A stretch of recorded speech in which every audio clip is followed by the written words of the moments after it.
Sabahımızı başlamazdan bұрын sabahımızı балалар саны түгелдейік. Старсы өтініш кім жоқ бар екенін хабарлап айтсаңыз. Топ бойынша 23 бала бар, 2 бала жоқ. Абай әйел поздравление. Сабағымыз тақырыбы шаш сәнін орындау. Бүгінгі өтетін тақырыбымыз ұзын шашқа салтанатты кешке арналған шаш сәнін орындау. Осыдан бұрын өткен сабақта қайталап өтеміз. Өткен сабақ қайталауда бізге берілген барабан. Сол барабан бойынша біз сұрақ беріледі. Сіздерге жауаптарын өздеріңіз табу керексіздер. Барабанды айландырайық.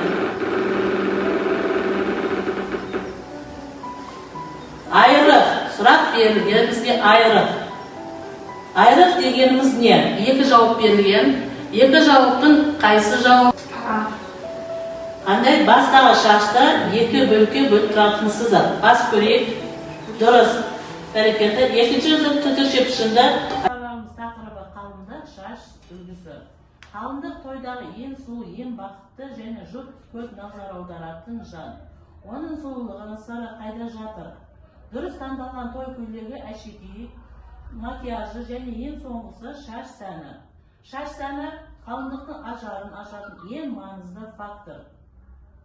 Болғандықтан оны дұрыс таңдау қажет. Шашын ұзындығы ауа райы көйлектің стилі туралы шашты жасамасы бұрын стилистпен ақылдасып алу қажет. Қалыңдық шаш сәнінің макияжы қарапайымдылықты табиғи түрде жеңіл болуды талап етеді.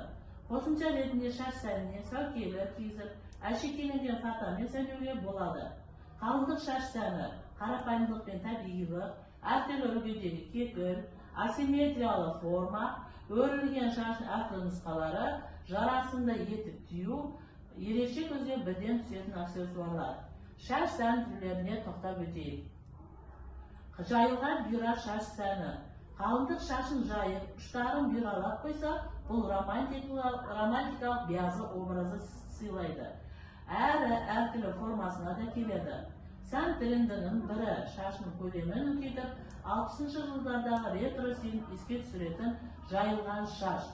Әдемі ету үшін гүлді шеңбермен, нәзік шаш қысқыштармен сәндеуіңізге болады. Жаулық жамылған қалыңдықтың шашы. Жаулық қалыңдықтың символы, сонымен қатар оның әшекейі.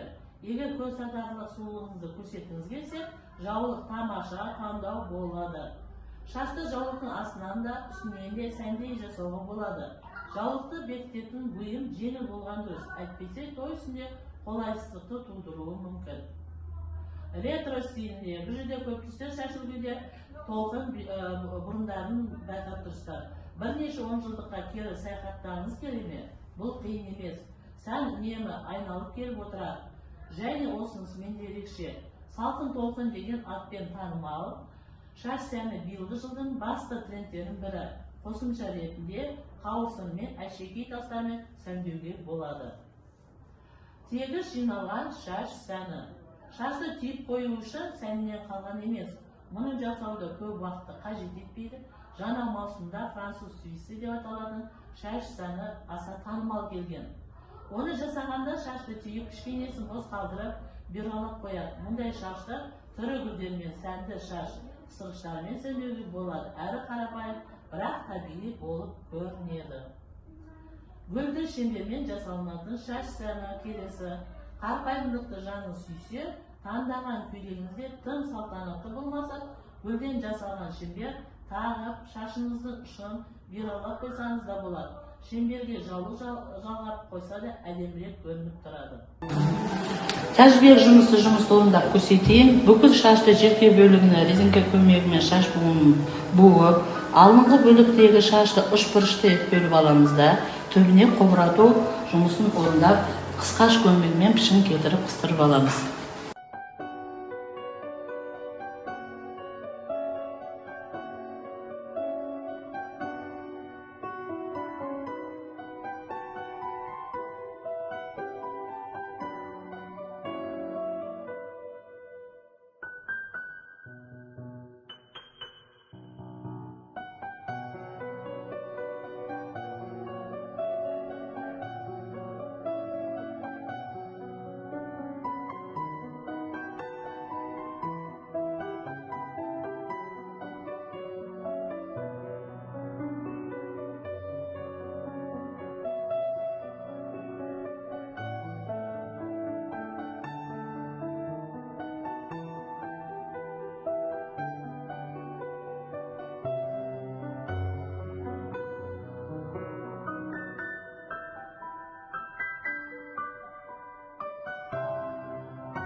Жаңа сабақты бекітейік. Сұрақ сіздерге, шаш сәндерінде қандай элементтерді көріп тұрсыздар?